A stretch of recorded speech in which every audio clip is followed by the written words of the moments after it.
Okay, hi everyone. Hope everyone's doing well and they are safe. And thank you everyone for participating in this Study in Canada webinar and demystifying the GMAT with Rotman, Schulich, and UBC.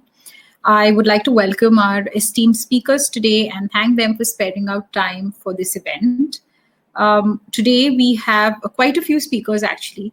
So I'd like to begin by introducing Mr. Anuj Bhasin, Anandita and Elena from the Office of High Commission of Canada.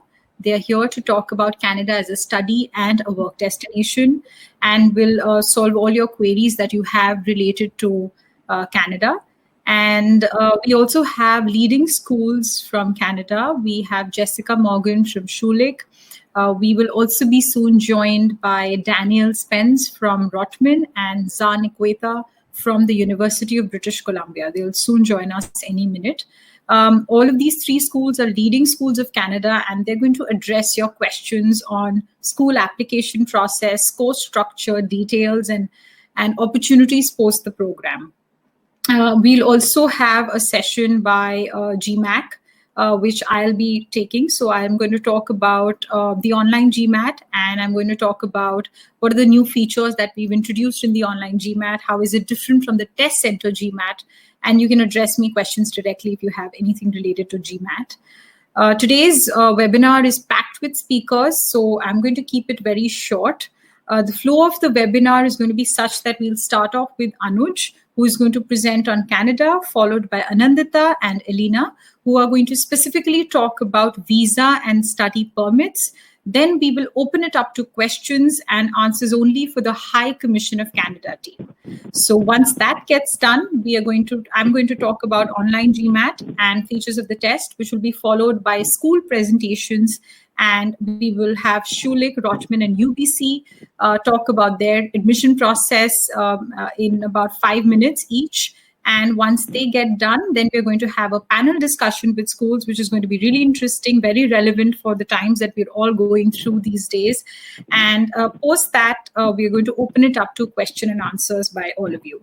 So as you can see, there's a lot to be covered in the next 90 minutes. So let's just get started. Can I request Anuj to kick off the webinar with insights on Canada? Sure. Thanks, Seher, and good evening to all the prospective students as well as my fellow panelists, my colleagues from the High Commission, as well as Jessica from Schulich and the other two colleagues that will be joining soon. So the principal aim of my presentation is to help familiarize all of you, even though it's a tricky time with the COVID outbreak, but what are the excellent education opportunities that are available for India's business leaders of tomorrow. So for us, you are the future business leaders. So I'll just try and toggle this slide. Okay, one sec. I'm just in full screen view. Okay. So the business schools of Canada are the destination of choice, and the key words or the key adjectives that we typically put across is it's an affordable cost at a safe, welcoming, and multicultural environment. And all these words have statistics backing them. When we say affordable cost, there have been reports done by HSBC that has compared cost of education with Australia, UK, US, New Zealand, and Canada came out to be the cheapest both on the living as well as on the tuition side.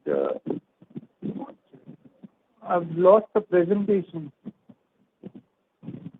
A request to all the speakers, please do not click on the remove slide button on your screens. It will remove the slide for everyone.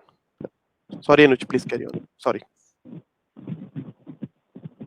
I can't see my presentation. Okay. Yeah. Do I open it now?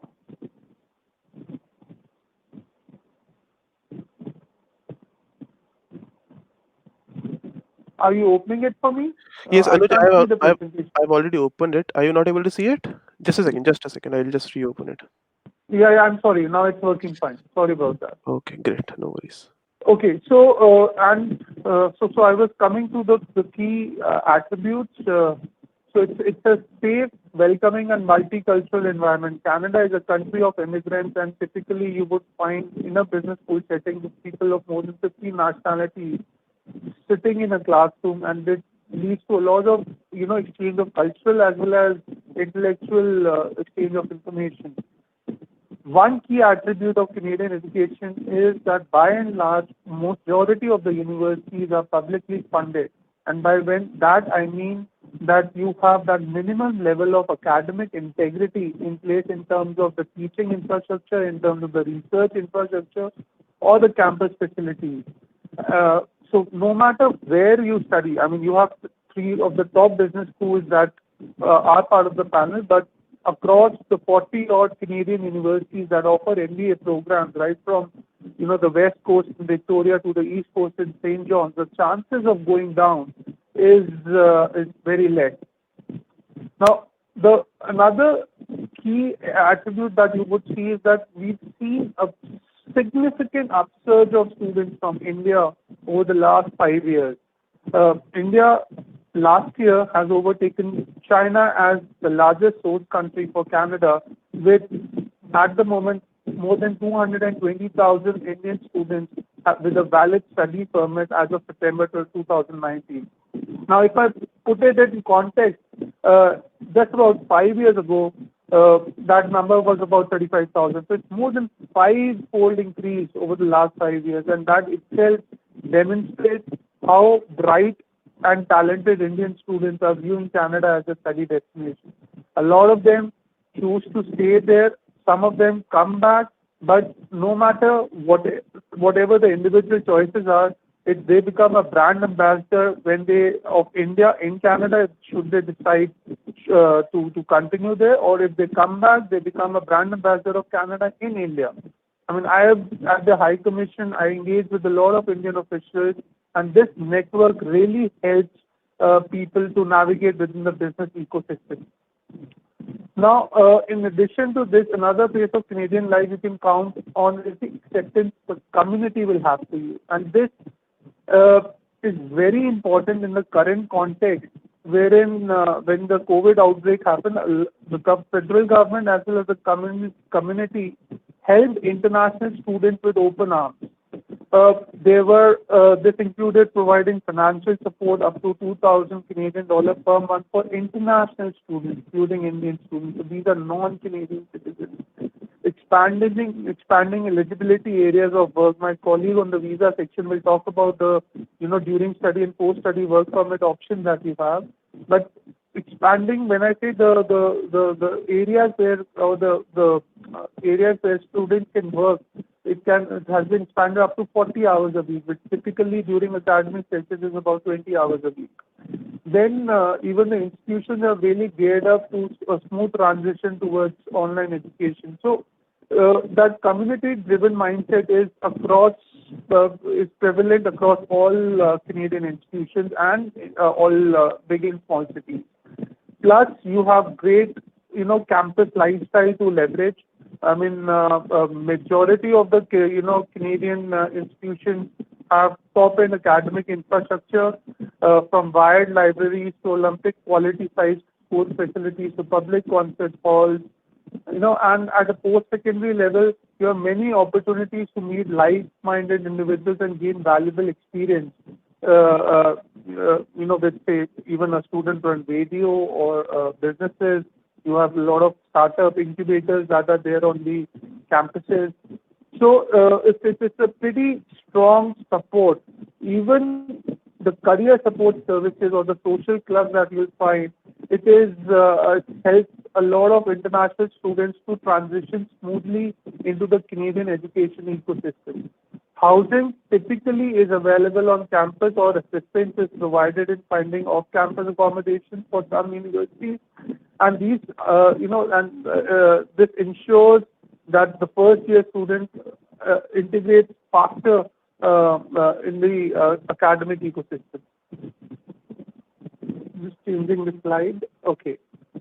Now, for the university studies, I mean, majority of your interest area is MBA or specialized masters, but then you can have a 3 or 4 year bachelor's degree. Masters specialized, Schulich offers a lot of specialized master's program that probably Jessica will be talking about, but master MBA would vary between 1 to 2 years.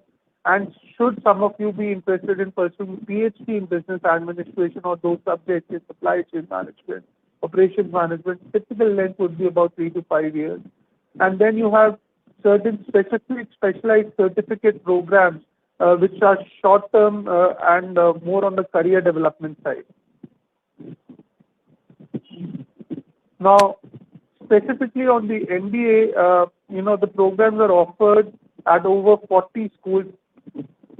If I put the number, we have close to 95 universities, so over 40 Canadian universities offer MBA program. As a government official, I'm not a big fan of rankings, but if you refer to any of the top rankings like say Times Higher Education or Shanghai Jiatong, you'll find at least 3 Canadian business schools in top 100 and probably 5 to 6 in top 200. Put that in context of the 40 odd universities that offer. So at a per unit level, the representation that Canada has is pretty significant, and that itself demonstrates the strong quality proposition that Canada has to offer as an MBA or a specialized master's education. Majority of the programs offered by these institutions have a co-op element, or an internship element integrated as part of it, and this helps students gain leadership, decision making, and strategic skills. And in a way, this acts as a good play field to advance your career to the next stage should you wish to go the entrepreneurial way, wherein you're looking to start your own business or maybe work in the industry. I'm just changing the slide. There used to be a marquee, there is a marquee event that Government of Canada has been organizing for the past 6 years, and GMAT has been a valued partner. This year we may make it virtual. It's called the Edu Canada MBA Showcase.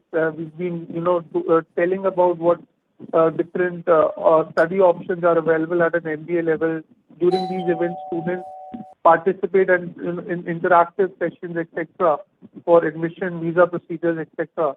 So this year it may be online, and should you wish to register, you can register on educanadaevents.in website. I've already talked about the length of the program, and these are the different degree options. It could be, joint MBA, executive MBA, PhD, etc. Now, each university has its own admission procedure, so you have to really go to the website in detail in the international section. Typically, broad outline would outline their academic background, your academic background in terms of the scores. The GMAT score is very important, relevant work experience, references, English language, test results is demonstrated through IELTS, and a formal interview. So these typically are the aspects that one has to keep in mind.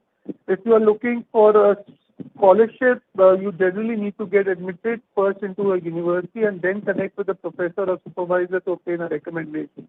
So it's important that you just do not fill the application, but look at those specialized scholarships should you be interested in pursuing those. There are certain government scholarships as well, and those can be found on the scholarships.gc.ca website. It's available for students, faculty and researchers, as well as certain academic institutions who have, say, an Indian academic institution have an agreement with a Canadian counterpart. So those some scholarships can be offered in those cases as well. Okay, I'm just trying to toggle to the next slide.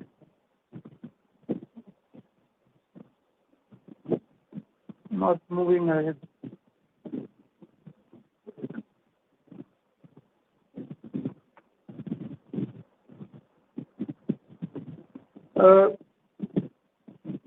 Can someone help me toggle it to the next slide? Okay. Yes, it's already there. It's there. Slide number 9 is on. Maybe I can't. Maybe I can't see it on my screen. So this is more on the work and study options that are available. So my colleague will be telling in detail, but very, very briefly, students can work up to 20 hours per week during regular academic sessions.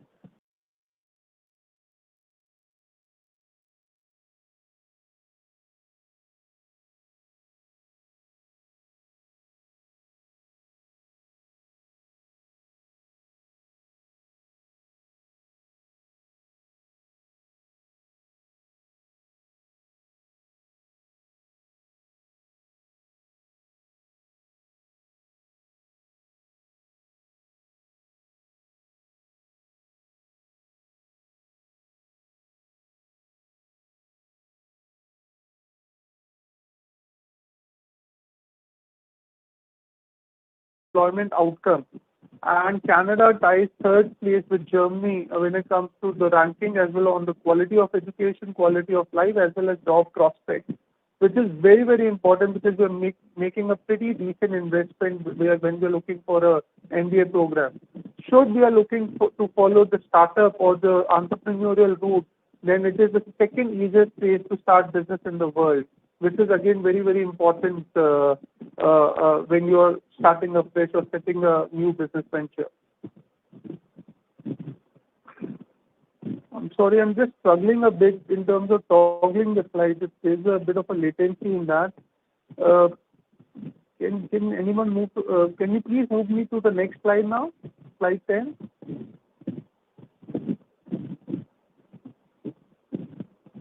I'm on the slide 9. Yeah, Anuj, we can see the Okay, slide anyhow, 10.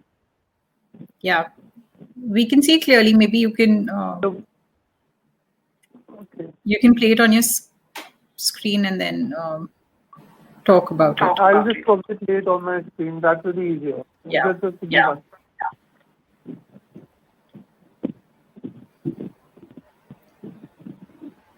Just give me 1 second. No problem. Sorry about that. Okay, slide 11, which compares the work rights and the immigration rights. And there you, during studies, post-studies and immigration, Canada is compared with Germany, New Zealand, Australia, Sweden, UK and US. And you find that Canada scores high points on all three aspects vis-a-vis, other study destinations. Okay, slide 12 is more generic, this is the Edu Canada website, which is the Government of Canada official portal. Canada offers more than 50,000 degree programs. So if you are just at the starting point, it may be a good place to start your search. It has a good 3-step process that allows you to find a university or a program that interests you, what are the costs, and what is the admission process. It's important to have a credible resource starting point for that, and that's what you can refer to. Another website is the Universities Canada website that you can look at. It has a repository of all the Canadian universities that offer MBA programs. Then this is very important as well. And finally, the last slide is more on the the different online resources that you can refer to. So educanada.ca, I've already told you. Then the next one is the Canadian Information Center for International Credentials. So this is the only Canadian online and authoritative directory of universities recognized and authorized by Canadian provinces and territories. So if you're looking at which which degree will be recognized, the Indian degree will be recognized in Canada, it's a pretty useful repository to look into. Then the IRCC portal for the study permit process, as well as the Edu Canada YouTube and Flickr channels is something that you can refer to. So with this, I'll end my presentation and I'll maybe hand it back to Seher to take us forward. Thank you. Thank you so much, Anuj, for your presentation. I think for me, I'll show this slide that was quite something which I didn't know actually about Canada, and it's a very good comparison that you've done with the other countries. And I think this chart is very helpful for everyone to know how is Canada as a study destination, how does it look like post-studying, and how does the immigration look like. And Canada actually scores high points in all three categories, I think, which is a great thing in case you're planning to consider it for your higher education. Moving on, can I invite Anandita to speak about study permits, work permits, visa, immigration, and then we'll take questions.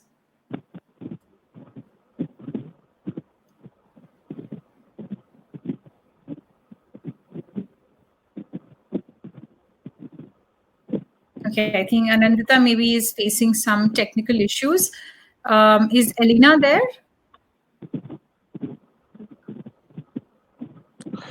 Sir, so Alina is there, Andita is also there. She's just turning on her mic. Just give it a few seconds, okay? No problem. Okay. So everyone, I request everyone to just hold on to your questions. What we'll do is after this particular session by Anandita, we'll exclusively open it to questions for the High Commission of Canada, which Anandita and Elena, both of them are going to address regarding visas, immigration, permits, etc. I'd request you to just keep ask only generic questions, which can be beneficial for everyone, and maybe personal cases. It's best to not bring it up right now. They will share an ID which you could write to for any questions that you might have for your case. But just keep your questions very generic.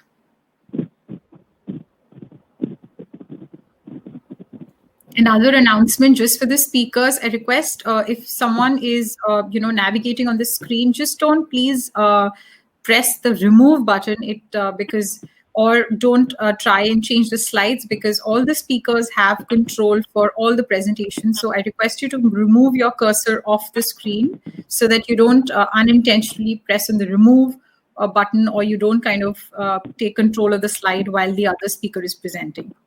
Thank you.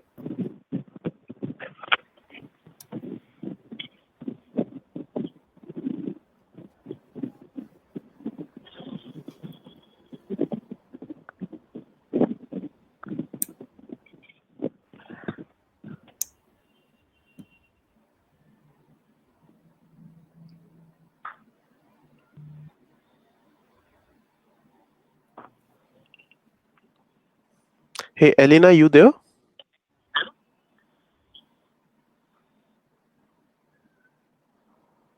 Yeah.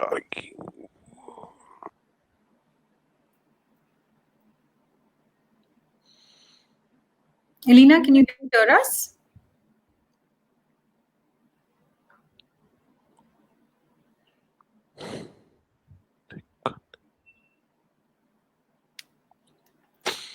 Because there are some questions that have come already, so maybe we could take those till Anandita joins.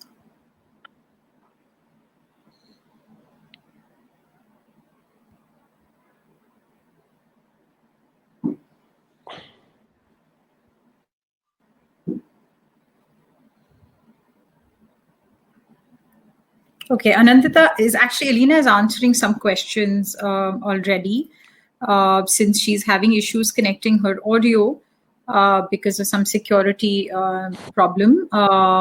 So she's answering your questions in the chat box. So please make sure that you use this time, and all your questions, she's kind of typing them out and answering those related to Canada immigration or work permits or study permit, etc. Just give her some time because she's typing it out.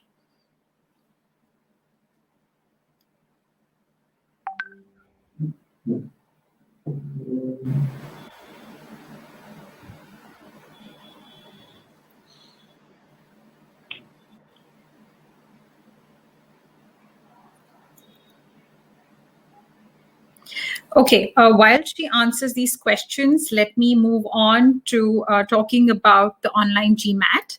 Amar, can you just pull up the slides?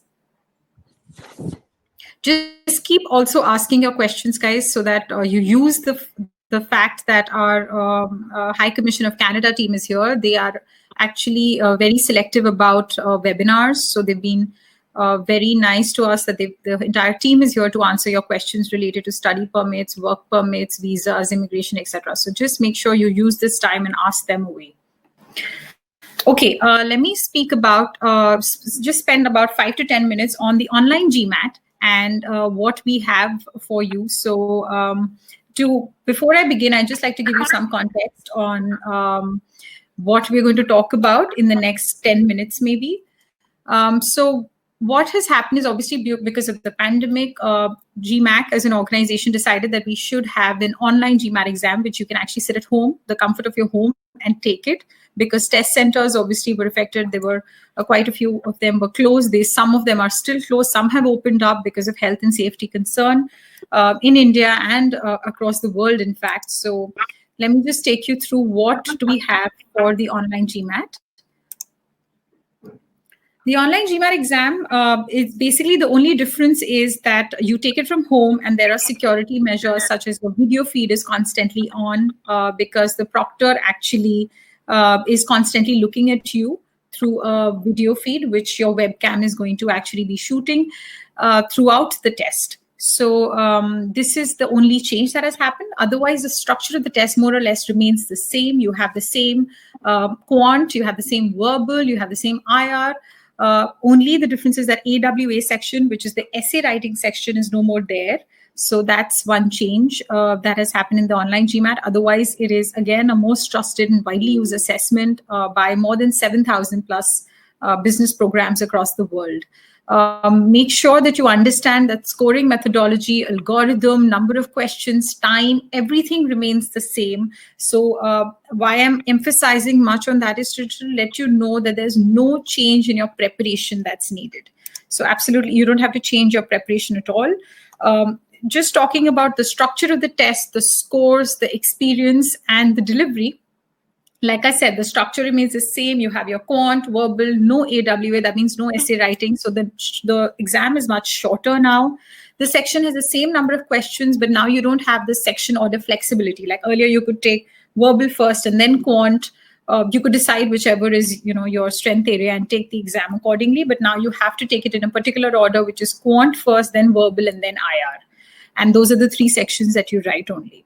Then the score is valid for 5 years, which is, I think, a great advantage. So, which is also the same case as the GMAT at the test center is here. But one very good benefit that you have, which you don't have at the test center, is that here you can actually send unlimited scores for free to schools. So that's, I think, a very good advantage, because otherwise you spend $35 each to send your score to schools.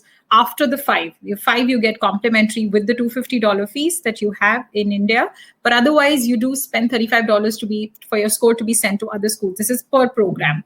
But in online GMAT, actually, that's free of cost. So I think that's one advantage that you should definitely make use of. The other advantage in terms of price is that the online GMAT is $50 cheaper as compared to your test center GMAT. So test center GMAT is still $250. The online GMAT is $200. So that's a benefit that you get.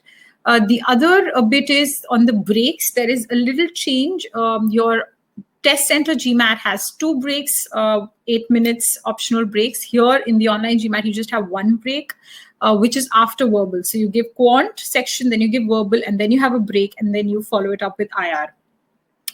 But one advantage, again, one feature that we've recently launched, in fact, 11th of June onwards, if those people who booked their appointments for the online GMAT, they have a very good advantage is that they can actually use the physical whiteboard if they want to. So the online GMAT was launched on the 17th of April, and that time you just had the online whiteboard. That means you had to do all your workings of quant and verbal. You had to do it on the screen. But now what you have is you have the physical whiteboard. That means that, just like the test center, but your own, you have to buy it. Obviously, you can buy it from Amazon, Flipkart, or any offline retailer as well. What you have to do is you just have to buy it. Make sure that you follow the guidelines which are mentioned by MBA.com. And I'm going to share more about that in the forthcoming slides. But all you have to do is just make sure you estimate the shipping time, etc. And then book your test, and sitting at home, you can actually use the whiteboard and your own machine and take the GMAT. The only thing is that there's no repeat testing allowed for the online GMAT. So there's once you can take it, and then if you want to repeat it, then you have to wait for the test center near you to open up and take it again. But that's about it for the online GMAT with respect to the features are concerned, and accommodations are available for people obviously in need in case of any disability, etc. You could obviously use the accommodations that are available, which gives you extra time for the test and the break as well.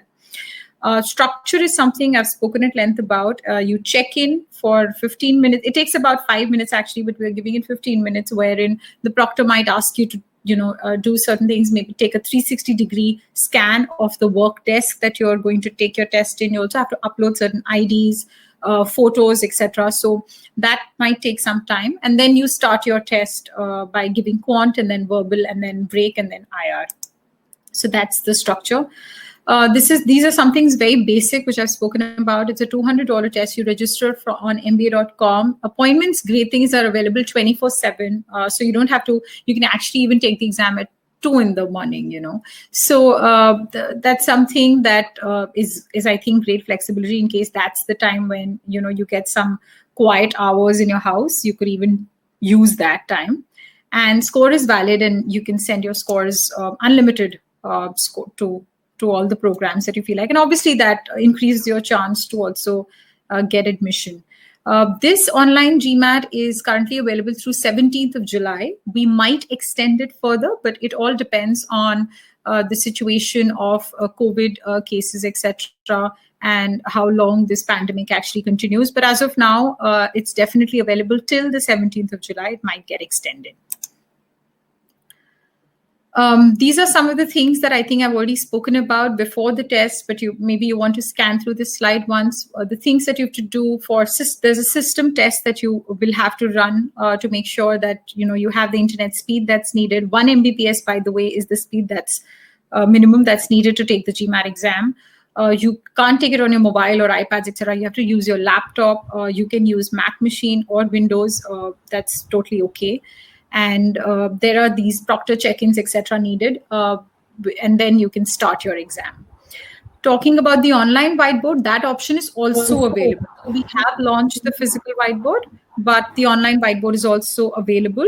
So just in case you want to use it for any of the sections, maybe verbal or quant, you have that option. In terms of physical whiteboard, like I said, there are certain guidelines which you must follow. It's all there on MBA.com, but I just thought I'll put some of them up.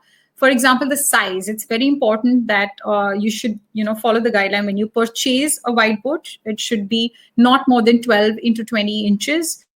So that's pretty big enough, actually. Frankly, it's much bigger than what you get at the test center. So you don't have to do too much of erasing. But that's the requirement that's there. And you can't have any whiteboard which has certain grids or certain background colors, etc. You can't use any pen, paper, obviously. There are no writing tablets allowed. It has to be the old, the traditional whiteboard, which, you just have to use your erasable marker on it. And you also need an eraser. So you can buy 2 markers, keep 1 spare on the table. So that's perfectly okay in case one runs out. So those are the things that you just might want to make note of. For all those people who registered with MBA.com, might have received an email also today where we sent some products from Amazon or Flipkart which follow our guidelines. So we're not endorsing those products, but it's just to let you know that there are products available already in the market which follow these guidelines, and make sure you select one of them. In case you're not registered with us, I will actually, after my session, just pull out those links and put them up in the chat box, after our presentation.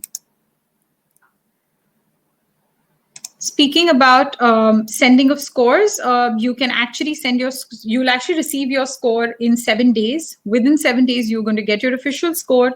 And after that, you can actually send your score to as many programs as you want to. And the school is going to receive your score in 24 hours. So it's actually very instant. And some questions that we get very often, so I'm going to address right here because we might not have time for a lot of questions, or maybe I'll just use the text text to answer them in the chat window. But some question that we get very often is related to test centers. Should I take the online GMAT, or should I take GMAT at the test center? For that, it's up to you. You have a choice. You can actually choose either, whichever you think is more comfortable. If you're comfortable going to the test center near you, you could do that. First, just make sure that you check whether your test center is open or not. For that, all you need to go to a link called mba.com/find-a-seat. I'm also going to put that link on the chat box, but just go to this link and check whether the test center near you is open or not. If it is open, you can book your appointment. Make sure that you wear a mask. You have to carry your own mask and wear it in case you're planning to take on the test center. Otherwise, you won't be allowed to enter the test center.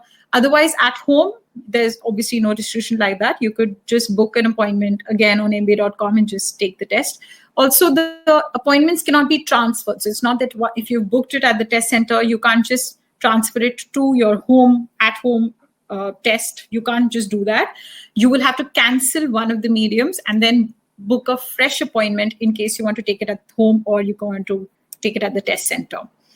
Also, the online test does not actually count to your yearly and your lifetime limits, so which is your 5 limits in a year and 8 in a lifetime. So you can actually, it's an additional limit that we're offering.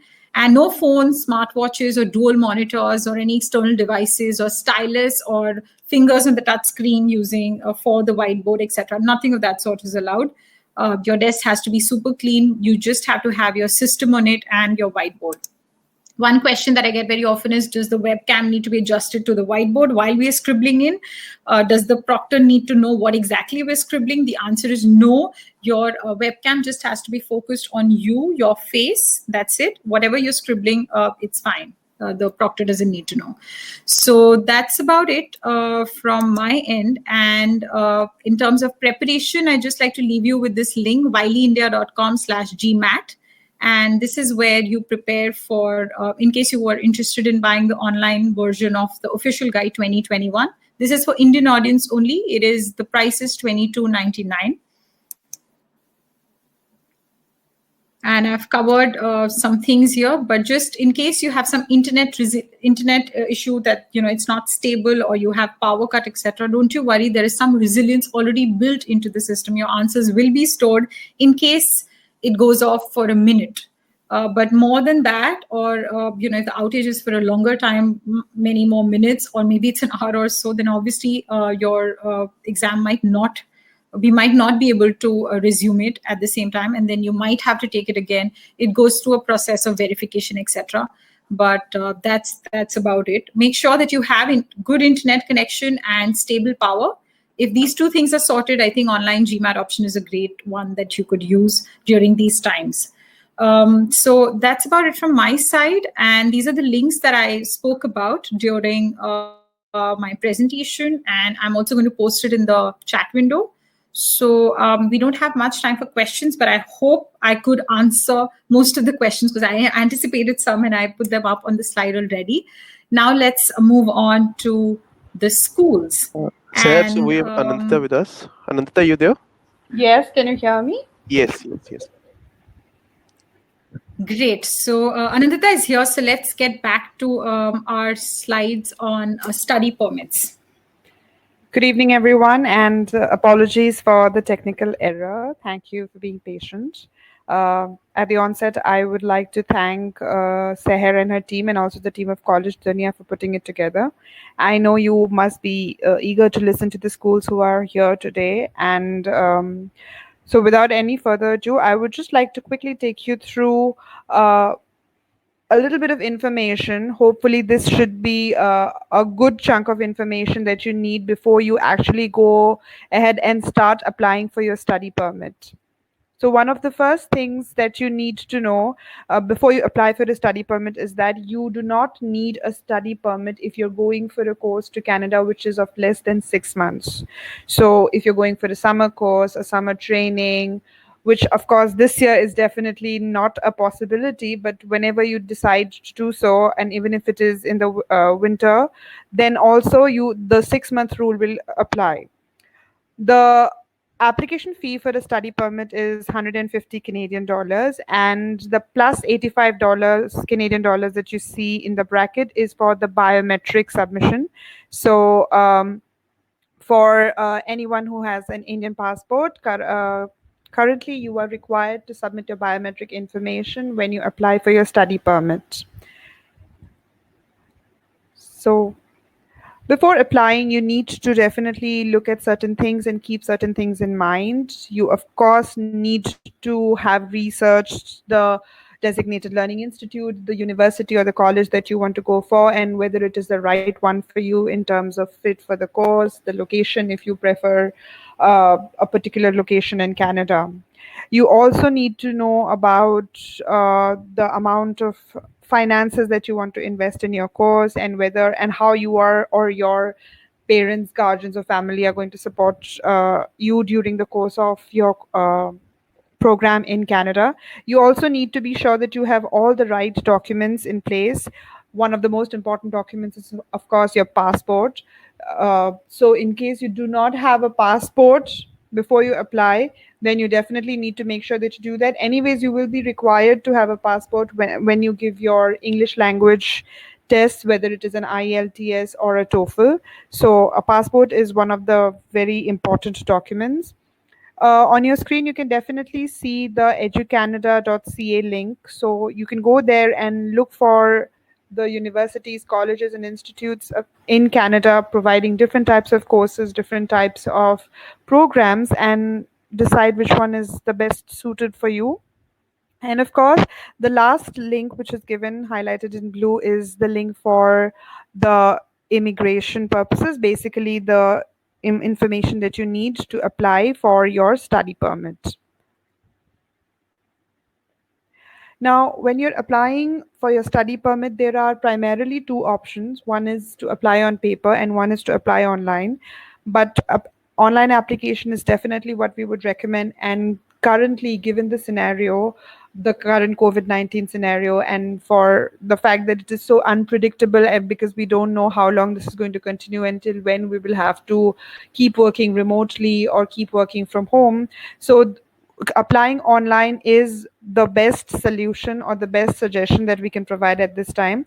The steps are given in front of you, and also if you can see the slide on your screen, there is a QR code there. If you use your phone and scan this QR code, there will be a PDF document which will get downloaded on your phone, whether it is an Android phone or an iPhone. And this document actually has step-by-step, it's a step-by-step guide on how to apply online, and this document also has links to each step of the application process.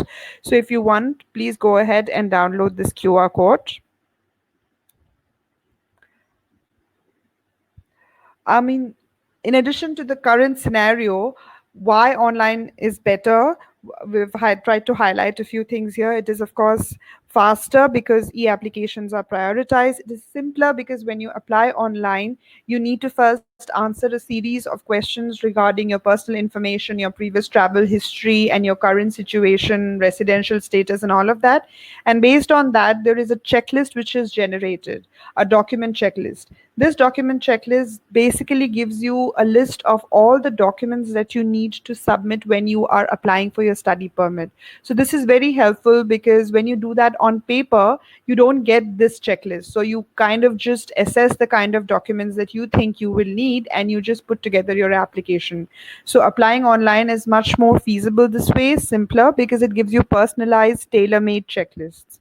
It is also very convenient because you can submit your application from the comforts of your home at any time during the day, and you can also submit your fees online.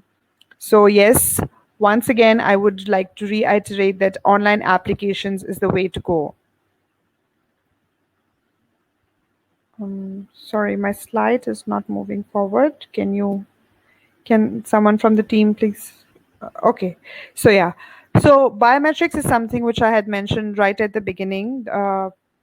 One is needed to provide biometrics when submitting your study permit application. So biometrics essentially would be your photograph, your fingerprints, and your passport information. So as you can see, anyone who is between the age of 14 to 79 is required to submit biometrics. And assuming that all of you are prospective students planning to travel to Canada at some point, you will fall within this age bracket. So you will definitely need to provide your biometrics.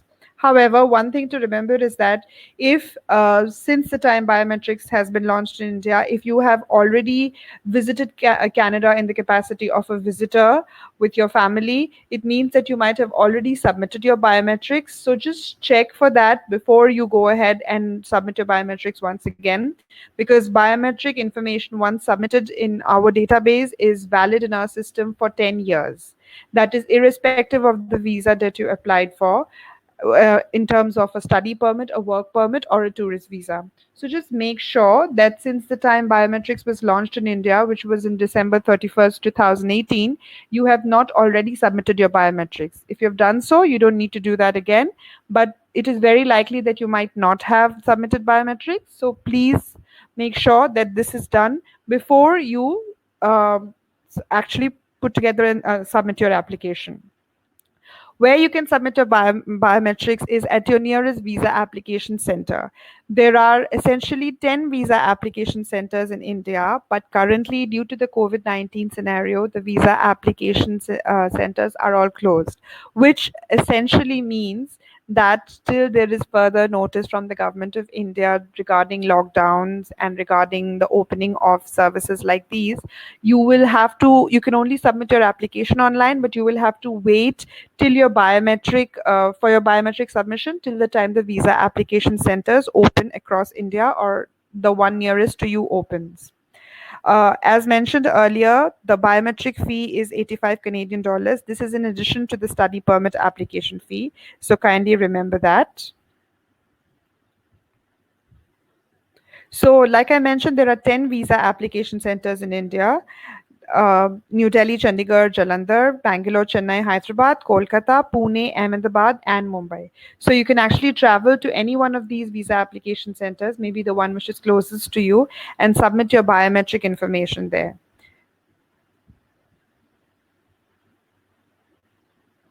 You can see in front of your screen, the slide shows a list of required documents. So please note that this is not an exhaustive list. This is basically a gist of the most commonly required documents in terms of a study permit. Out of these, a few of them are absolutely necessary. The three most important ones, of course, are the letter of admission, or the LOA, that is more commonly known as the LOA, which is your letter of admission or letter of confirmation of your admission from the university or college in Canada that you're going to go to, your latest transcripts, and the result of your language test ability. So sometimes there is a waiver given to students by the university or college in terms of the English language score. So if you have gone to an IB board or you have scored a particular percentage during your board's examinations, then your university or college in Canada might have given you a waiver on this particular examination. But in spite of that waiver, please remember that you will have to submit a test score for your visa application. So if you don't do that, then your application will not get processed any further. So please remember that in spite of a waiver from your university or college, you will have to do this for your visa purposes. Then, of course, you will have to show proof of your financials, like how you're going to fund yourself during the course of your study, whether it is a 4-year course, a 2-year course, or maybe a 1-year certificate or a diploma. You also have to make sure that you submit details of your scholarships if you have received any from the university or the college that you are going to. For students who are planning to travel to the province of Quebec and study at one of the institutes there, you will also need an additional document which is called a Certificate of Acceptance of Quebec. So it is in short, it is known as a CAQ. So remember that this is only required for the province of Quebec and not for any other province. You will, of course, have to submit a medical test report, and this medical test needs to be done only at particular physicians whom we have empaneled into our system. So if you go on our website, you can actually see a list of panel physicians available, and most of them are spread across different cities in India. So make sure that you go to the one which is definitely closer to you, because it will involve a series of tests that need to be done and checks to be done. And a medical test report is absolutely mandatory to be submitted for a study permit application.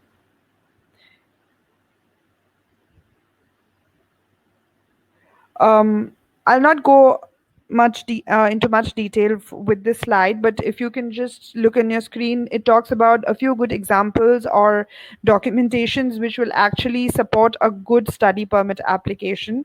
A lot of it is already stuff which I have mentioned during the course of the presentation. So in addition to the normal study permit process that we have a facilitative program which we call the Student Direct Stream. Basically, the Student Direct Stream is an expedited processing for study permit applicants, and it helps process your study permit applications much faster than it would be when you submit it under the normal program. Currently, of course, all our processing times have been impacted, but during general times, which would be non-COVID times, the processing time for a Student Direct Stream study permit application is less than half of what it is for a normal study permit application. And the approval rate for a study permit application under SDS is also much higher. So we usually always recommend students to go for a Student Direct Stream application. However, in order to be able to be eligible to apply under the SDS, you need to fulfill all these 7 points which have been mentioned and which have been stated on your slide. So one of the most important things is that you must apply online. You have to show a letter of acceptance. You need to have a score of minimum 6 across all 4 modules in your IELTS examination. Remember that for an SDS application, only IELTS is accepted as an English language score and not TOEFL or PT or any other examination. For a normal test, these might be, for a normal study permit application, these are acceptable, but IELTS is mandatory to be eligible for SDS. The other additional thing is that you need to have paid your first year's tuition in advance, and you need to show us a receipt of that. You need to create or obtain something that is called a guaranteed investment certificate, which is for the value of 10,000 Canadian dollars. You need to do your medicals before you submit your study permit application, and share the medical test result receipt along with your study permit application. And finally, you need to add your latest transcripts. So these 7 points are mandatory to be eligible for the Student Direct Stream. It will not be that if you have done just 2 of these, you will be eligible for SDS, or just 1 of these, you have done 6 and left out 1. No, you have to fulfill all the 7 different checkpoints to be eligible for the Student Direct Stream application process.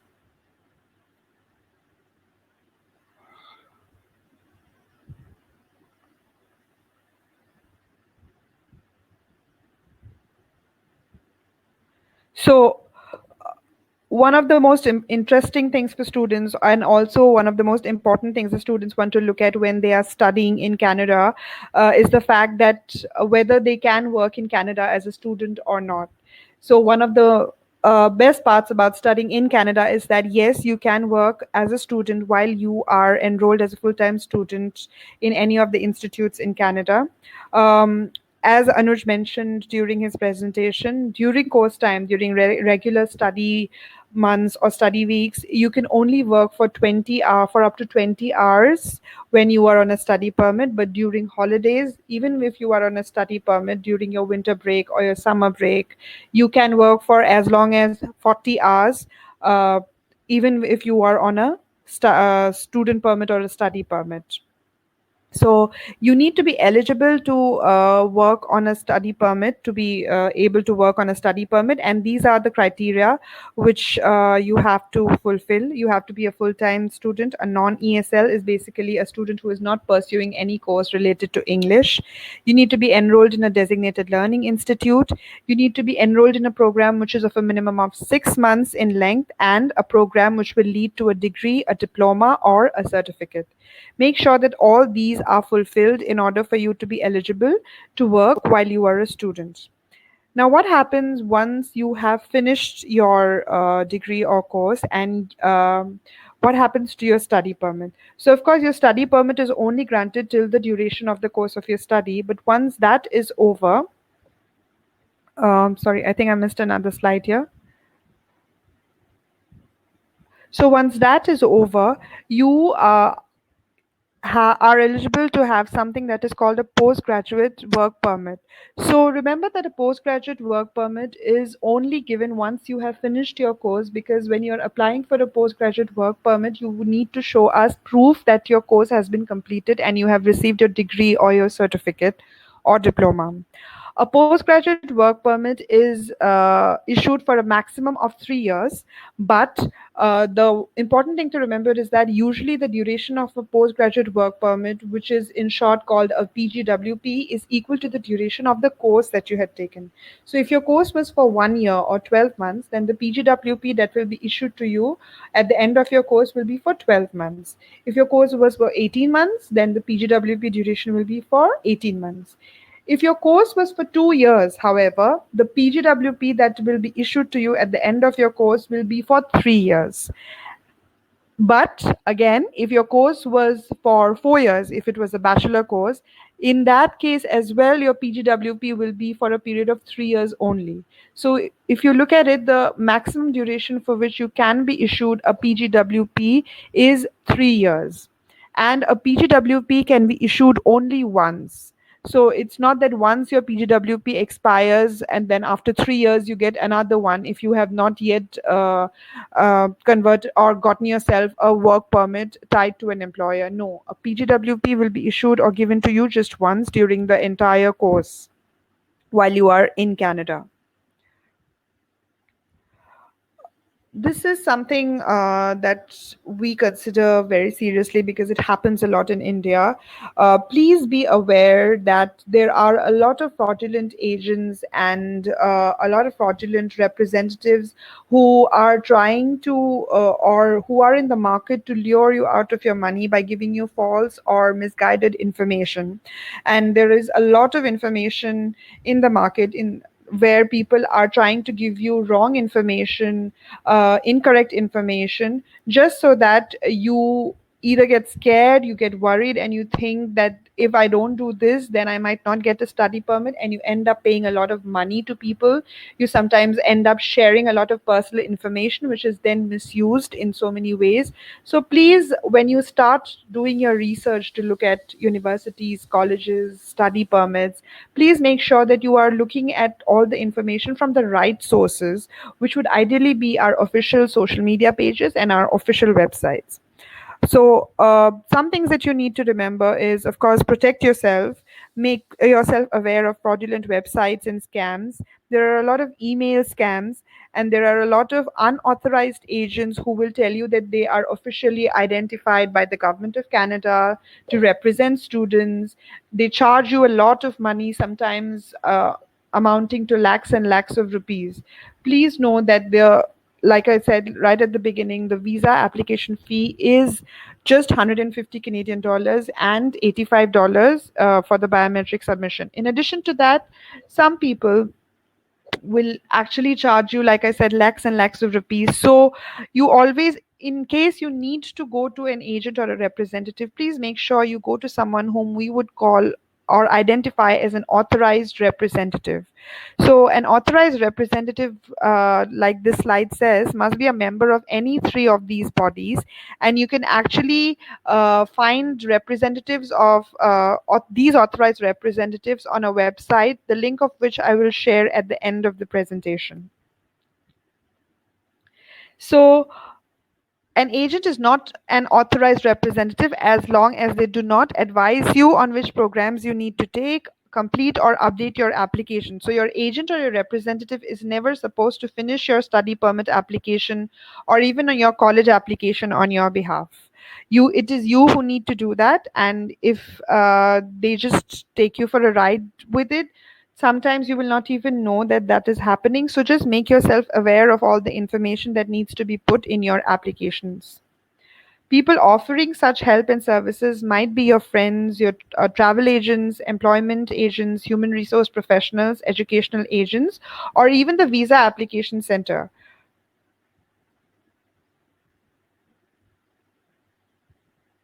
If you have used any of the, or if you have taken help from any of the people mentioned in these slides, this list which is provided, then these are people who are authorized representatives but have been unpaid for because you did not pay them.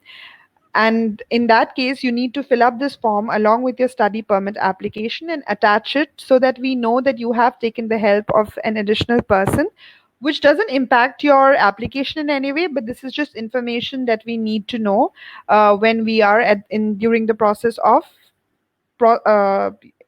processing your application. One of the very important things to note is that you should never sign any blank immigration forms and always ask to see completed applications before you sign on anything, any kind of documentation when you are dealing with these representatives or agents. Before I wrap up for the evening, there are a few things that you definitely need to remember. That all the information that you provide in your application must be correct and truthful. You should always mention refusals of visas that you might have received, not just from Canada, but for any other country. If for whatever reason you might have applied for a visa to the UK at some point in time but were refused, you need to mention that when you are filling up the application. There is a place in the study permit application where you will be asked if you had applied for any kind of visa. It doesn't just mean a study permit, it could mean a tourist visa as well. It will ask you if you had ever applied for a visa to any country and if you were refused. So please make sure you provide correct and truthful information on there.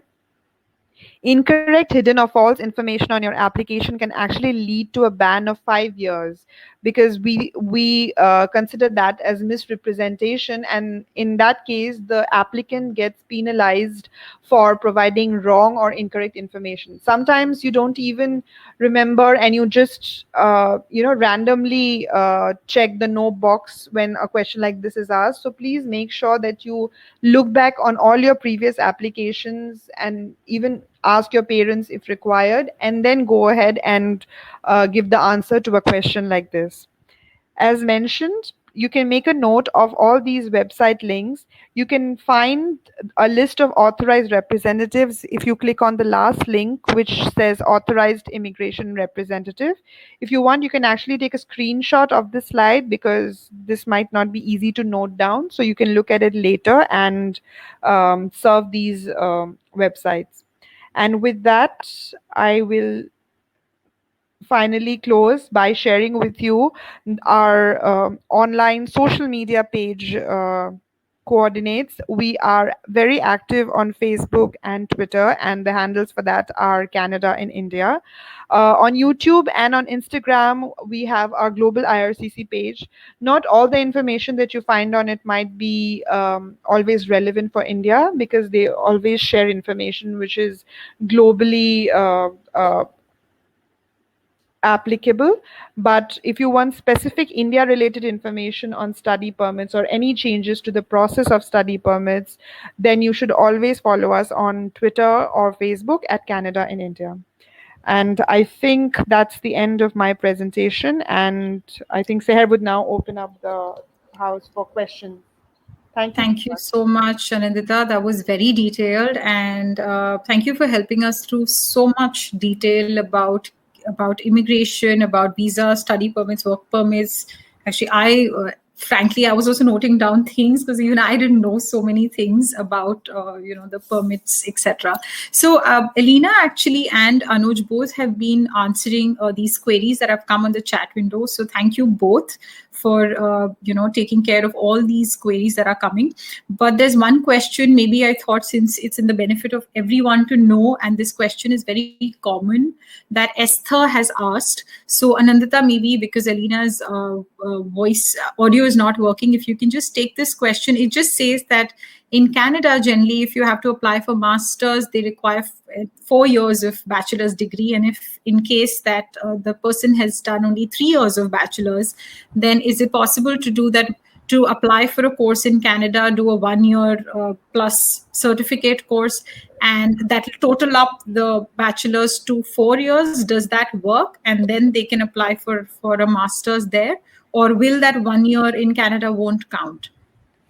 So I think Anuj will have something more to add to this, because this is not a study permit question per se, but from the information that I have and from what I understand, because most, and also our schools present today can also comment on that later, I think. A lot of the schools and universities and colleges in Canada are aware of the Indian education system. So they are pretty much aware that we have a 10 plus 2 plus 3, and then we also have a 10 plus 2 plus 4. And not Correct. everyone would have done a 10 plus 2 plus 4. It will only be for the technical courses or the medical courses. The rest of Correct. us have mostly done 10 plus 2 plus 3. So they understand that. And I think they have a way of equating this system with the Canadian education system, and accordingly they take a call. But like I said, I'm not the best person to answer this, so maybe when Anuj has a little bit of time, you can come back to this later. Sure, And maybe also we'll take it towards the end. our schools will also have something to say, because I'm sure Absolutely. they also come across so many Indian students who have done a 10 plus 2 plus 3 mostly. Absolutely. Yeah. Okay, I think most of the questions and permits have been taken care by Elena. And Anandita, also, maybe if you can add, if you see any question on the chat window that you can add, maybe if you have some time, you can just answer those in the text box itself. Sure, I'll keep Thank you doing that. so much again for the presentation. I think without much ado, I'd like to invite Jessica Morgan from Schulich, and who can actually give us a quick brief on what is the application process like, and what are the changes that they've made to the course, if any, and how do they think it is to apply for this cycle, and deadlines, etc. So everything that we need to know about Schulich, Jessica, on to you. Thank you so much. So I'm very happy to be here today on a great panel of my colleagues from all the top business schools in Canada. I'll just preface my first slide with the note that every school will have some fantastic rankings, and there are numerous rankings all across the world. But some of the things that we have been ranked as #1 for are things like the amount of time it takes you to recoup your investment into your education, as well as our focus on sustainability and corporate social responsibility in our programming. So I'm going to jump right in. We actually have 3 courses that I'll talk about today. Of course, our main MBA program, it's quite flexible. We have 2 intakes per year in September and in January. We've got 18 different specializations and multiple options for graduate diplomas as well as joint degrees. So a lot of different options for you to choose from in the MBA. We also have a program called the IMBA, which is the International Master of Business Administration. That doesn't mean it's only for international students, it's for everybody, but this is a very small program. We only admit 30 students. So we're looking for students that have multiple languages. There is a language component. English can be your second language. Actually, any language can be your second language, but you do have to have an upper intermediate level of verbal fluency in a second language to join this course. The first year of the program, the core coursework is a little bit different and focusing more on international business in the global context. The second year of the program is pretty much the same as the regular MBA, and I'll go through the building blocks of each of the programs in a moment. But what's different to know is that this program begins only in September, each year. There's no January intake, and the work term in the summer is mandatory in this program. So as international students, you would do a work term in Canada, but the Canadian students will go abroad somewhere and do a work term. So everybody gets a first experience working internationally in a new culture, and hopefully you're able to utilize your language skills as well in that work term. And the third program I'll mention today is we have an MBA in India. And this is a program, again, that begins only in September. And students will do their first year in our campus in Hyderabad. There's a modular course structure. It's taught by the same faculty from Toronto who do come in and teach in person there. Students get communal resort accommodations at a place called the Banyan Tree Resort. And then most students will come and do a summer work term in Toronto and finish their second year of studies in Toronto with the MBA and IMBA students together. We sort of call this the dual economy MBA because you're getting the best of both worlds, thought leadership from both India and Canada, and exposure to industry in both countries. So great opportunity there. Our programs all have these three same building blocks, which is your first year curriculum, which will be slightly different between the MBA and the international MBA, but both will cover all of your fundamentals, build up your problem solving and leadership skills. And then when we get to your second year of the program, we're comprised of two components. So we have a real world experience component where you're working on an 8-month-long project, working with a real client, coming up with strategic solutions for their business. And you also are going to be specializing. So our list of specializations you'll see here. We've got 18 different specializations. You can choose up to 2 of them. So there's lots of different ways to customize your program to your interests. And there's really no rules about how you specialize. So you can choose any 2 of these if you like, but you can also do a general degree. It's really up to you to customize the program to your interests. For Schulich, we're quite international. We've got 55% international students. The slide numbers are a little mixed up here, but it says 44 countries represented and 31,000 active alumni in 90 countries around the world. So a really big global imprint here. 90% of our students are hired within 3 months of graduation, average starting salary of $92,000, and it's a wide variety of outcomes because of our wide variety of specializations. So there's really something for everybody. For admissions, so this is the most important thing. We do look for either a 3 or 4-year degree. So those of you who've done a 3-year degree, you still would be eligible, but you may need 1 year extra of work experience. So our minimum is for work experience, you need at least 2 years at program start. If you did a 3-year degree, you will need at least 3 years of postgraduate work experience before starting the program. So GMAT or GRE is required. We are accepting the online test. Really, it's a holistic admissions process. We are looking for a great profile all around, not only a great test score. So it definitely counts for a part of your application, but it's not the only thing. We're also looking for your goals, your work experience, what you hope to do in your career. If you studied your degree in English medium, you don't need to do IELTS or TOEFL for us. But for instance, if your degree was taught in another language than English, then you would need to provide it. And as I mentioned, we do have these 2 intakes. So winter intake for the MBA, we're now accepting applications for. The next round coming up is July 29th. And then for fall intake, likely unless you are a domestic student, you have a PR or citizenship already, you likely want to be considering fall 2021 rather than fall 2020 because we're quite late into the season already. But you're welcome to get in touch with us and discuss your profile, and then we can talk about what options there are available. So that's the end of my slide. I just wanted to keep it short and get through that quickly so my colleagues can also share their info and we can get to the conversation and questions. Thank you so much, Jessica. That was super helpful, very comprehensive. I think we've gotten an idea of everything that I'm sure the candidates wanted to know about Schulich. Can I request Daniel Spence to talk about Rotman?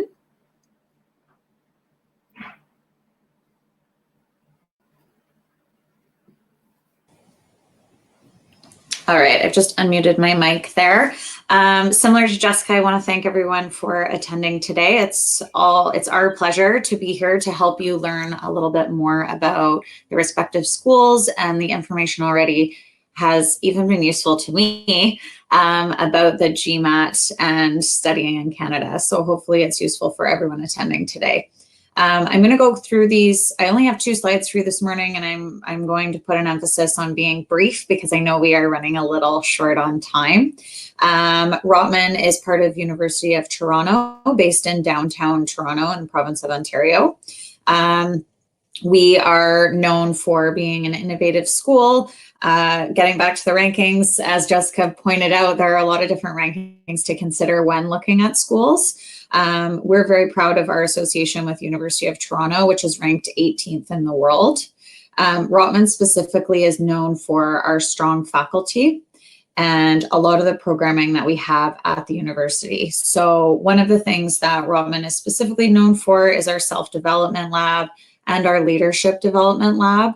These 2 labs really are working on elevating candidates from the baseline, which is already very good, joining the program, into leaders to apply these leadership skills and these softer skills to the workforce after they've graduated.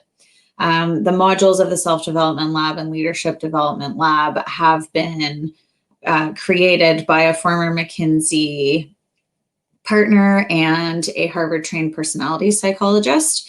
And this is just one of the things that we introduce in your second year for students in the 2-year full-time MBA at Rotman. The program itself is 20 months of academic study with a 4-month paid internship.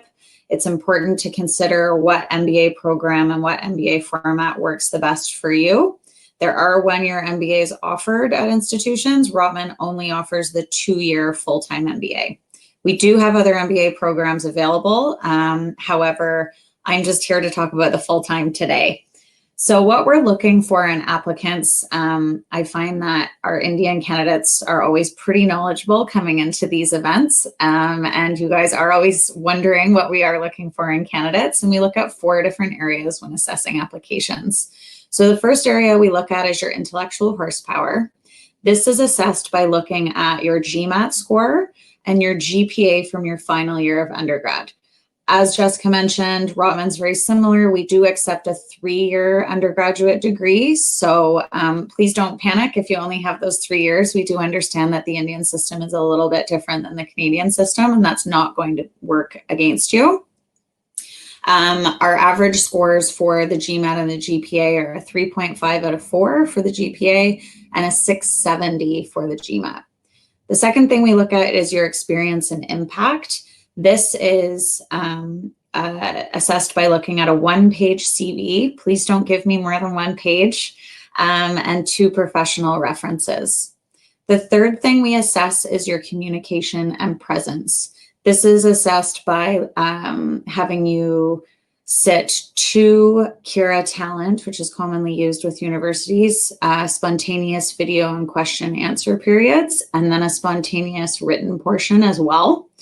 The other assessment for your communication and presence is an interview, which is by invite only, and you'll be invited after submitting a completed essay or completed application.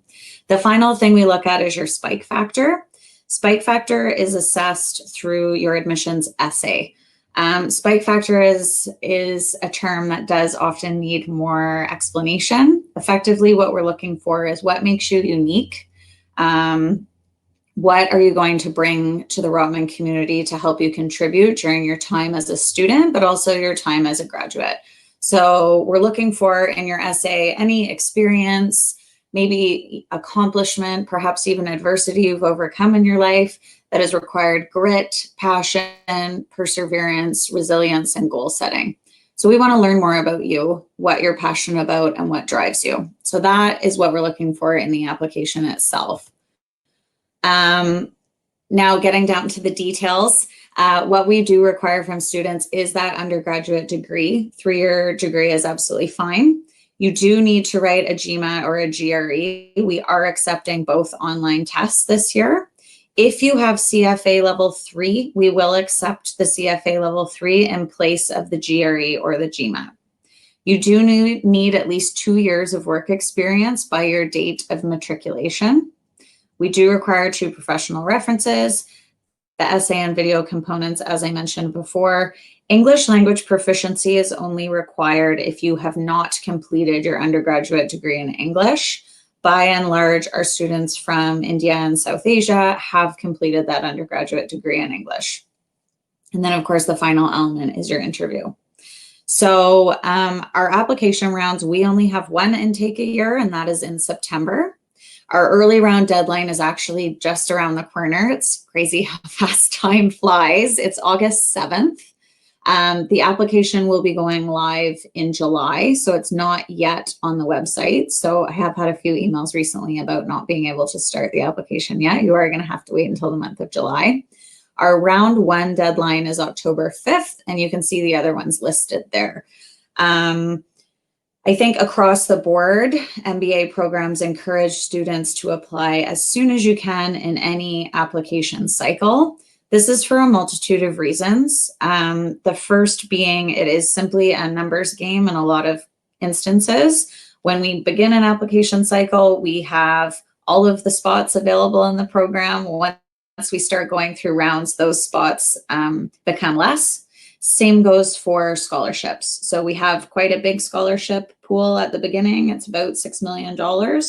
And that pool depletes as we go through rounds and as other students and other applicants are offered scholarships as part of their entrance offer. So all things to consider. We always encourage students to submit your strongest application as soon as you possibly can in the cycle. So I wish you all luck, and I will pass it on so we can get through things and stay on schedule. Thank you.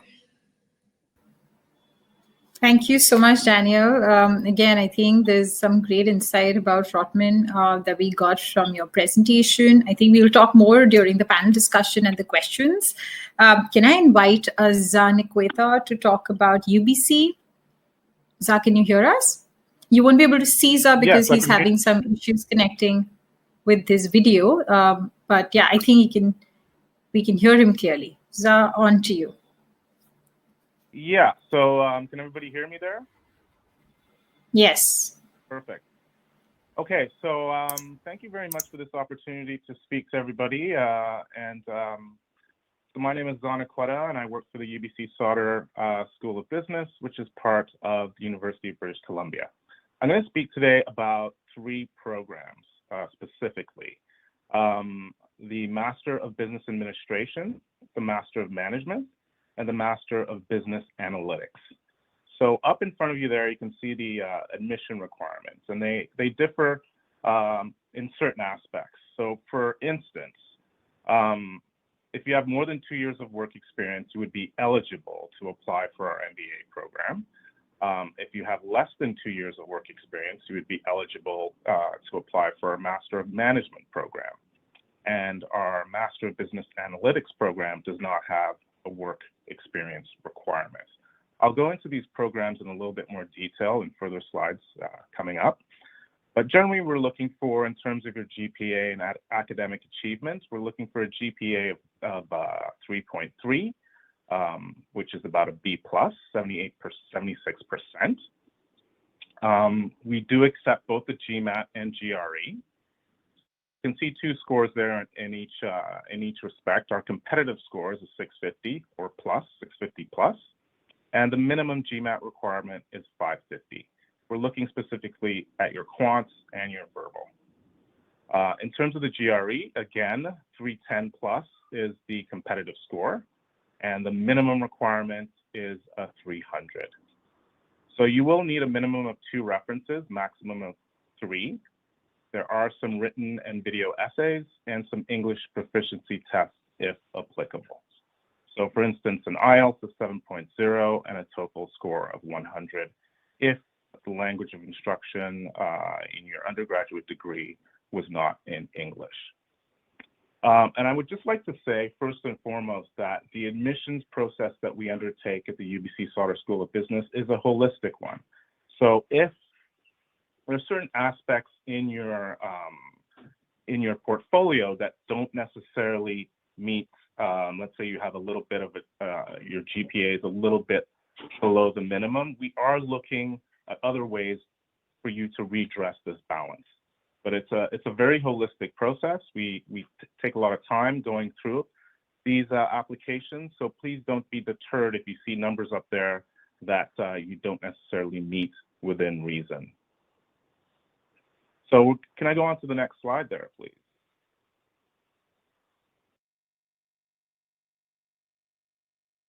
Is it possible to move it to the following slide?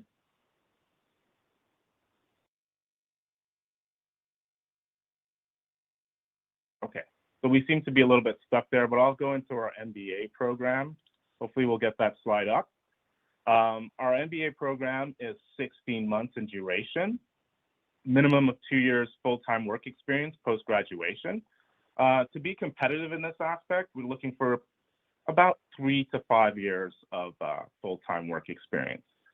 Now, we have several career tracks or specializations, if you will, as you can see: finance, product and service management, innovation and entrepreneurship, tech and analytics, leadership, or even a custom track where you can work strategically along with our Business Career Center to tailor your learning experience to match your career objectives post-graduation. These tracks can be taken as specializations, but they're not mandatory. So if you feel like you need to do a blend of everything, we tend to get a lot of students who are interested in pursuing consulting, then you're more than welcome to do so. Now, some of the standout features of our program include our Global Immersion Experience, which is an international consultancy project in which our candidates work with an international business overseas. They collaborate with this business for 5 months. You would start your collaboration here in Vancouver, one of the most beautiful cities in the world, if I can mention that. And in the last 2 weeks of that consultancy project, you would travel to the respective country to present your findings. So for example, we have had the opportunity to send our students to Shanghai, Berlin, Santiago, and Tel Aviv. Now, part and parcel of this whole experience is our experiential learning, of which, of course, the Global Immersion Experience is a shining example of that. But we do have a paid internship over the summer, 4 months, and the range of salary between that is between 3,000 and 6,000 Canadian dollars. So you can do an internship, you can do an entrepreneurial project for those of you who are looking to get into innovation. We have incubators, we have facilities to work with companies here locally.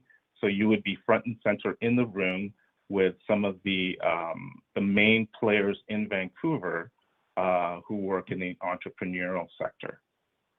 Or you could do an industry project as well.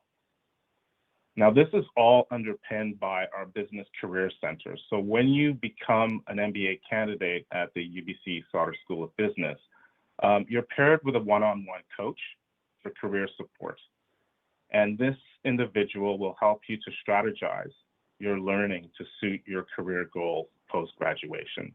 This is a lifelong connection, so it doesn't end once you graduate. So post-graduation, if you're you need help negotiating an offer or how to manage an offer in that aspect, our one-on-one coaches are there to provide that support, along with our extensive alumni network. We also are the only Canadian university which is part of a network called the Global Network for Advanced Management. This is a Yale spearheaded network of over 40 leading business schools around the world. And part of the benefit of being an MBA candidate is that you get to leverage that network. And one of those instances is by pursuing our dual degree. So you would do 1 year at UBC and then go over to Yale to do 1 year in their management program and graduate with a UBC Yale dual degree. In terms of the description of the atmosphere and the environment at UBC, we're very collegial. 40–50% of our class or cohort is international. We have one cohort a year. Traditionally, we start in September, but this year, due to COVID-19, we are starting in January. The reason that we moved the entry date was we surveyed our students, and they really spoke very loudly in terms of their want for us to have a face-to-face experience.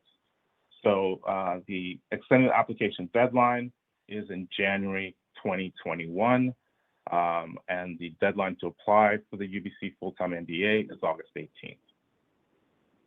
The next program is our Master of Management, and this is really aimed at recent grads from a non-business background.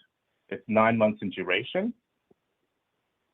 The work experience component you can see is a little bit different than the MBA, so we're looking for candidates with less than 2 years of work experience. Some of the sample courses that you can see up there include marketing research, financial reporting, statistics, and so on. And some of the standout features of this program include our community business project, which is a built-in consulting experience.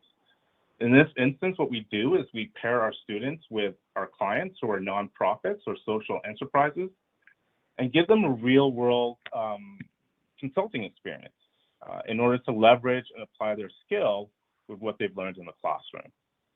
Again, you also have the personalized career development that I mentioned provided by our Business Career Center.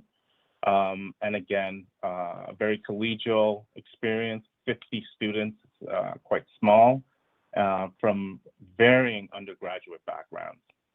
Once you graduate, you also do have the opportunity to pursue a dual degree at Yale through the Global Network of Advanced Management. So you would graduate with a Master of Management and a Master of Management Studies and Global Business Studies from Yale University as well. This program, we have extended the deadline and the entry. It will begin in October 2020 online, hoping to transition into a face-to-face experience in January. Our last program is quite unique.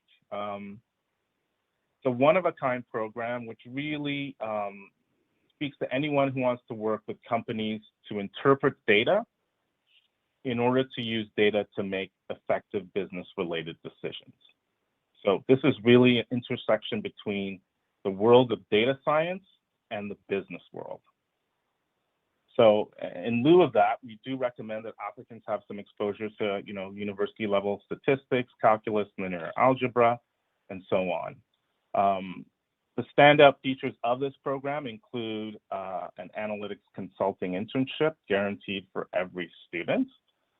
Again, personalized career development, one-on-one coaching with our Business Career Center, and an opportunity to also write the professional designation exam known as ACAP for the Associate Certified Analytics Professional Certification. So above and beyond all of these programs, what are we looking for? We're looking for candidates that have clearly articulated goals, clearly articulated motivation, demonstrated examples of leadership or leadership potential. You really have to articulate why UBC, so where you see yourself now, where you see yourself in 5 years down the line, and how our program can help you to articulate those career objectives that you have. One of the things that we emphasize quite strongly is emotional intelligence. So emotional intelligence in the sense of self-knowledge. So having a sense of where the gaps in your skill set are. We emphasize and look for the ability to work with others, as well as the ability to manage conflict. So I'm going to end now. I'm sure I've potentially run over time. I know we're pressed for time, so I'll hand it back to Seher and we can move along. Thank you so much, Zara. Yes, we're actually on time. We're 3 minutes over time now, but I wish we could have an elaborate panel discussion, but we cannot have that. But what we can do is maybe I'll just if schools can just spare about 5 minutes. Jessica, Daniel, Zah, can you confirm if you're available for the next 5 to 7 minutes for just some discussion around admissions, etc.? Not a problem. Of course. Great. Absolutely. Great. Thank you so much. So let me just quickly move on to first question for Daniel. I just wanted to know, historically, we've seen, Daniel, that whenever there is a trend that, there's an economic crisis, higher education, people opt for a higher education. And so we're all going through an economic crisis. The whole world is going through this crisis right now. And India is also seeing a huge impact. What, according to you, are the advantages of pursuing an MBA or any specialized masters during an economic downturn like this? Yeah, so I have gotten this question a few times already, as I'm sure my colleagues have at their respective schools as well. Many of the people attending the webinar today are probably a little too young to remember the last global financial meltdown. But applications for graduate programs, especially those in business areas, did see a bit of an uptick as a result of the financial crisis of 2008, 2009. So there are a lot of reasons for this, and we're anticipating that we may see it again. The first one, obviously, is there is the anticipation that the job market might be more competitive. So it is a great time to really invest in yourself and take some time to level up when you may be stagnant otherwise in your career. So a big cost-benefit analysis of doing an MBA specifically, or any other graduate program, is obviously, is this an investment that's going to pay off? A lot of individuals panic at taking time out of the workforce because they think it's an opportunity loss. If you're in an economic downturn, A, you're unlikely to be promoted during that downturn. B, you may actually be laid off or furloughed. So it may be imposed upon you that you're out of work. So what better time to level up and take that time to re-engage in school if you aren't going to be moving up the ladder in work otherwise. So I think there are a lot of advantages for individuals who have been considering graduate studies. There are a lot of advantages and silver linings to the cloud of an economic downturn. Thank you so much, Daniel. Zah, you spoke about your master's in business analytics, and you spoke about MIM programs and MBA as well at UBC. Just wanted to know if for a candidate who may be undecided between pursuing a specialized master's program or an MBA, what advice do you have for him? How should they make a choice between which program should they really go for? Well, speaking specifically about the programs that I just mentioned, it really comes down to what your goals are, where you are both in your personal and professional journey, if you will. So, for example, our MBA focuses on leadership. It focuses on candidates who are looking to take their careers to the next level, generally towards senior level management positions. So, as a result, it does require a certain level of professional experience and so on. Our specialty masters are very specific, as you can see. We look at the intersection of data science and business and business analytics. And our master's in management is for non-business graduates with less than 2 years of working experience. So in our case, it really comes down to where you are in both your personal and professional journey, what your career objectives are at the end of the day. And that, I think, will decide what program would be best for you to pursue. Got it. So really it's up to your goals and where you see yourself and how do you see your progress in your professional careers, right? Jessica? Exactly. Got it. Jessica, for you, there's a question. What are the advantages for candidates specifically that your school has, or in general, what do you think should be given to the candidates, to apply in the school, especially in this fall cycle, rather than wait till the next year in terms of competition, scholarships? What are the advantages that you see for candidates who want to apply this year and maybe are skeptical about because of the crisis? Yeah, and I think also, sorry, go ahead. Just wanted to say also, if you can elaborate along with that of any changes to the application process that international candidates need to be aware of. Yeah, so just to sort of echo what Danielle said, I think, a lot of people are taking the time now to think about, do I want to be taking this step right now so that I'm ready when the pandemic is over, that I've already done my upskilling, I've done my degree, and I'm ready to take that next step in my career? Or are you going to be playing catch up? So I think that's the advantage of starting sooner.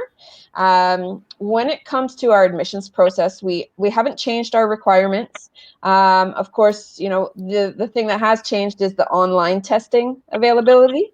So we are definitely accepting the online tests. For fall right now, as I mentioned, it's probably too late. And for Rotman as well, it's too late to be applying for fall. But we do have a January intake, and also Sauder has a January intake now this year.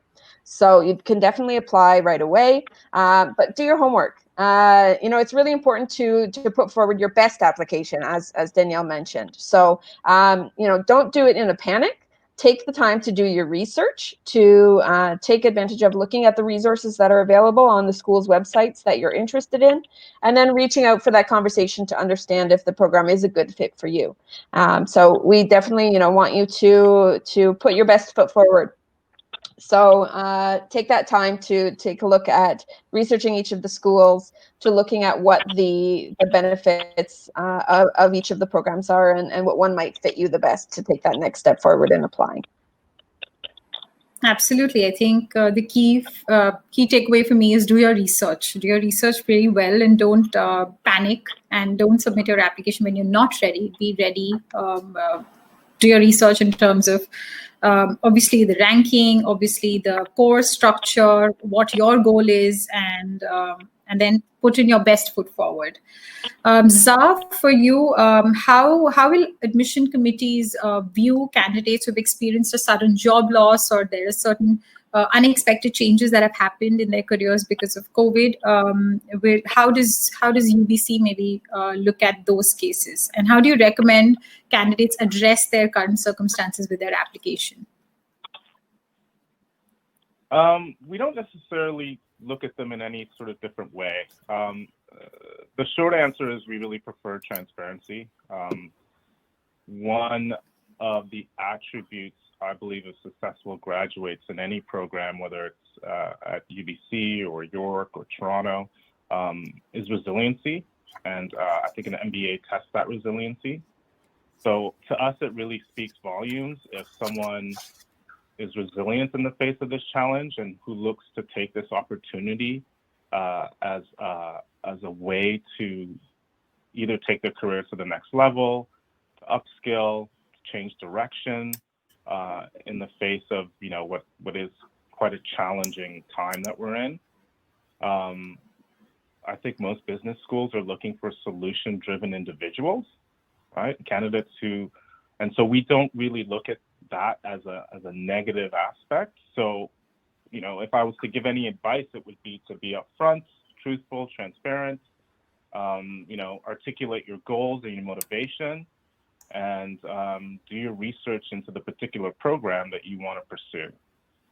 So we are getting candidates who have been very forthcoming in the fact that they've been either furloughed or laid off, and they're looking at this as a potential opportunity to upskill and take their career into another direction. So by all means, if that's you, if you're listening to this and that's you, don't take that as any sort of potentially negative look at your application as far as we're concerned. That's great. I think what Zai is saying is that be transparent and be upfront and forthcoming in whatever you're going through, and everyone understands what are the impacts of the pandemic and how it might have affected you. So be forthcoming is I think the best strategy. For all of you, actually, I just wanted to ask, for all the schools, are there any, given the current environment, are there any social distancing measures that are being practiced? If your classes, do your courses, will they be hybrid now? Because there are some students who have concerns over online way of, teaching. So they don't feel that it's as good as, because you learn a lot with peer-to-peer, in your classrooms, you learn a lot because of your peers and their diverse backgrounds. So online, maybe they feel is a little compromised way of teaching. So what is your recommendation to the candidates? And also, have your course formats changed at all, or are you planning to change them for the next cycle, or is it going to be the same? Maybe Daniel could start, and then we could have Jessica and Zara. It's not going to be as relevant for Rotman because, quite frankly, the deadline for entering in fall 2020 has now passed. So we will have another year and a bit to figure it out if fortunately we're not, but if we're still in the same situation come fall 2021. What I can say is that we have rolled out online courses for this summer for our summer school students. And we're working on a lot of different ways to engage. I think a lot of schools, the one thing is we're all in this together and we're all in the same boat. So everyone is trying to find ways to deliver important course materials without impacting the student experience. We're looking at a couple different options, but as I said, it's not going to be particularly relevant because our intake is not going to be until fall 2021 for everyone joining the webinar. But I'll turn it over to Jessica because they have a few intakes. Yeah, so we have 3 intakes per year across a number of different programs. So we've got students studying right now in various programs in our masters and even our MBA students continuing on in their summer term. So everything right now is virtual.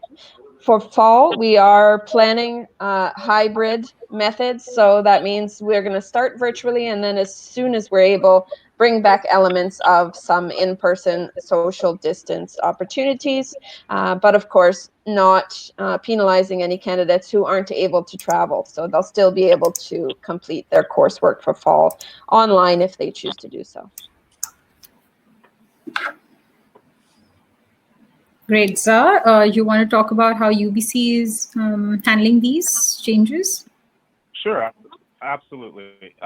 So in terms of our MBA, I mean, there's 3 different programs here that we're focusing on here today. So in terms of our MBA, based on the feedback that we had from the incoming class, we decided to delay our start until January based on the components of the program that require face-to-face.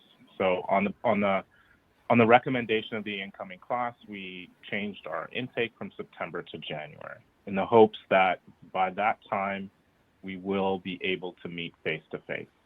If that's not the case, then we would begin online and then transition accordingly into a face-to-face delivery. For our specialized masters, because of the nature of the program, so for example, the business analytics program, it actually speaks to an online delivery method, and so we are sticking with that right now in terms of October. We delayed it a month to October, and then hopefully transitioning in January to a face-to-face start. In terms of social distancing measures, our classes are relatively small, so we do have